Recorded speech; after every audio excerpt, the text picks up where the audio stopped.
Jämställdheten i Sverige. Vad innebär jämställdhet? Jämställdhet innebär att alla har lika stor rätt att delta och påverka i samhället, oavsett kön.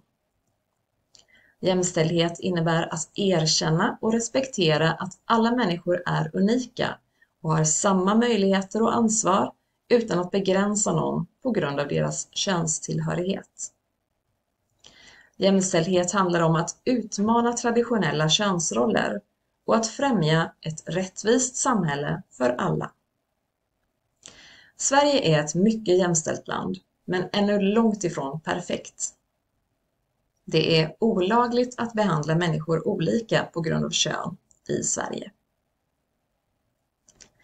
Vi ska titta på några viktiga historiska datum när det gäller Sveriges jämställdhet. Skolgång. 1842 fick både pojkar och flickor gå i skolan i Sverige, enligt lag. Arbete. 1846 blev det tillåtet för ogifta kvinnor att arbeta, men bara inom vissa yrkesområden. Rösträtt.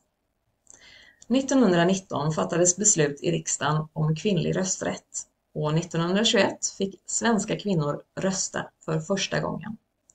Då kom också 5 kvinnor in i riksdagen. Totalt var det då 150 riksdagsledamöter. Preventivmedel. 1910 kom en lag som förbjöd information om preventivmedel och försäljning av detta. 1933 bildades RFSU, Riksförbundet för sexuell upplysning i Sverige. Och 1938 togs lagen från 1910 bort och preventivmedel fick börja säljas i affärer med sjukvårdsartiklar. Barnbidrag. 1948 infördes barnbidraget, som var ett stort steg för jämställdheten. Kvinnan var inte längre helt beroende av att mannen skulle försörja henne, och det underlättade, särskilt för ensamstående föräldrar. Föräldraledighet. 1955 kom den första betalda föräldraledigheten. Den var 3 månader. Sexualundervisning. 1955 blev det obligatoriskt med sexualundervisning i den svenska skolan. P-piller.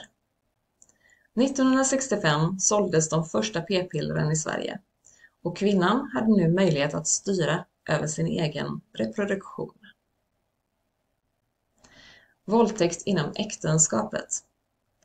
1965 kom den första lagen mot våldtäkt inom äktenskapet. Men det var inte förrän 1984 då lagen förändrades som de första personerna dömdes för detta. Dela på föräldradagar. 1974 fick för första gången båda föräldrarna dela på föräldradagarna. Och det var då 210 dagar. Då togs cirka 0,5% av dagarna ut av papporna. Abort. 1975 kom lagen om att kvinnan får göra abort till och med vecka 18 utan att behöva uppge en anledning. Jämställdhetslag. I juli 1980 kom den första jämställdhetslagen och män och kvinnor fick då formellt lika villkor i samhälls- och arbetsliv.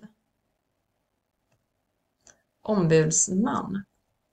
1980 infördes jämställdhetsombudsmannen.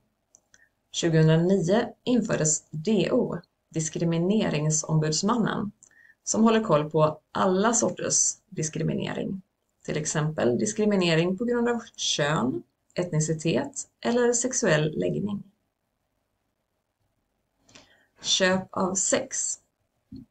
1999 blev Sverige det första landet i världen som förbjuder att köpa sexuella tjänster. För att markera var ansvaret och skulden ligger. 2022 var det 715 personer som dömdes för att ha köpt sex. Samkönade äktenskap. 2009 blev det tillåtet för samkönade äktenskap i Sverige. Det året var det över 1500 personer som gifte sig med någon av samma kön. Reserverade föräldradagar. Vid flera tillfällen bestämde regeringen att några föräldradagar bara skulle kunna tas ut av den ena föräldern, för att papporna skulle börja ta ut fler dagar. 1995 skulle minst en månad tas ut av den ena föräldern. 2002 blev det 2 månader och då ökade också antalet föräldradagar till 480 dagar per år. Från 2016 måste minst 90 av de 480 dagarna tas ut av den ena föräldern.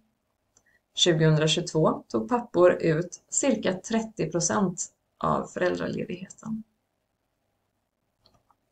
Samtyckeslagen.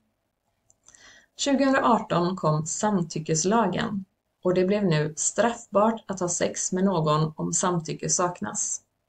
Det betyder att du bara får ha sex med någon som aktivt visat att den vill ha sex med dig. Detta är bara några av alla viktiga händelser i Sveriges jämställdhetshistoria. Män har länge haft mer makt än kvinnor och det tar tid att förändra allas synsätt. Vi hoppas att det fortsätter framåt tills Sverige är helt jämställt. Men det krävs att alla hjälps åt. Det viktigaste är att alla föräldrar tar ansvar och förmedlar till sina barn att de kan skapa sina egna liv oberoende av om de är födda som flickor eller pojkar. Tack för att du hjälper till att bidra till jämställdheten i Sverige.